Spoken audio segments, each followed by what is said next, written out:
Hey folks, this is Mana from Steadybit.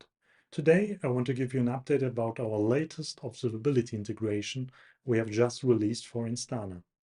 In order to use the integration, you have to install the extension for Instana, which you can find in the Steadybit Reliability Hub.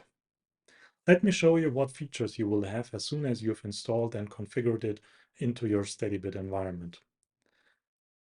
Automatically, Steadybit is now able to discover all application perspectives you have configured in Instana. And you can actually use some actions with the application perspectives in order to figure out whether your observability is working as expected and whether your system is reliably working.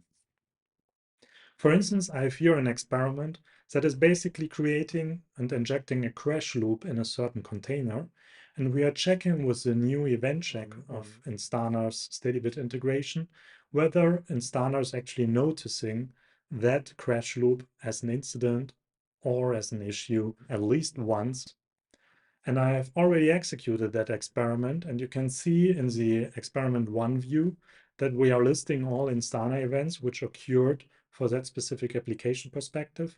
And you can also see that it actually happened and Instana was able to identify this crash loop of a container in a certain deployment. And in order to get you started as easy as possible, this experiment, which I've just shown you, is available as a Steadybit recipe, which you can just download from the Reliability Hub and import into your Steadybit platform to get started as easy as possible. Check it out and take care.